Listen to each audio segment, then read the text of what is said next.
বিয়ের পর এটা প্রথম জামাই ষষ্ঠী থাকায় সবারই প্রচুর প্ল্যানিং ছিল, কিন্তু আমার ভাগ্যটা এমন যে জামাই ষষ্ঠীতে আমি এসে আর পৌঁছতে পারিনি। তাতে কি চলে এসেছি দশহরাতে, কালকে রাতেই বাড়ি এসেছি। তাই বাড়ির আশপাশটা দেখা হয়নি, তাই সকালবেলাতেই ব্রাশটারি বাড়ির আশেপাশে চলে গেছিলাম। দেন গেছিলাম আমার বেস্ট ফ্রেন্ডের সাথে দেখা করতে, মানে আমরা এক হরিহরের আত্মা ছিলাম।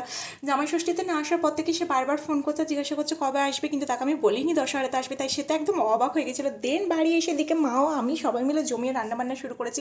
মা জামাই ষষ্ঠীর দিন জামাই ষষ্ঠী পালন করতে পারিনি, তো কী হয়েছে দশহরার দিন সমস্ত নিয়মকানুন পালন করেছে। কারণ মানে জামাই ষষ্ঠী পালন না করার সব থেকে বেশি কষ্টটা মনে হয় মায় পেয়েছিল। দেন এখানে জামাইকে সাজিয়ে গুছিয়ে খেতে দিয়ে দিয়েছিল। জামাই যা যা কিছু ভালোবাসে, ইলিশ মাছ থেকে চিংড়ি মাছ থেকে মাটন থেকে সমস্ত কিছু ছিল। দেন দুপুরে জমিয়ে লাঞ্চ করে আনন্দ করার পর মানে সেই জামাই ষষ্ঠীর দুঃখটা কিন্তু পুরোপুরি ভুলে গেছিলাম।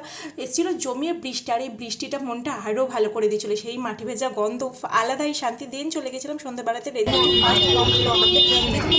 রেজিস্ট্রিটা করা হয়নি, তাই বিয়ের পরে আমরা রেজিস্ট্রিটা করছি। চলো দেখা হচ্ছে।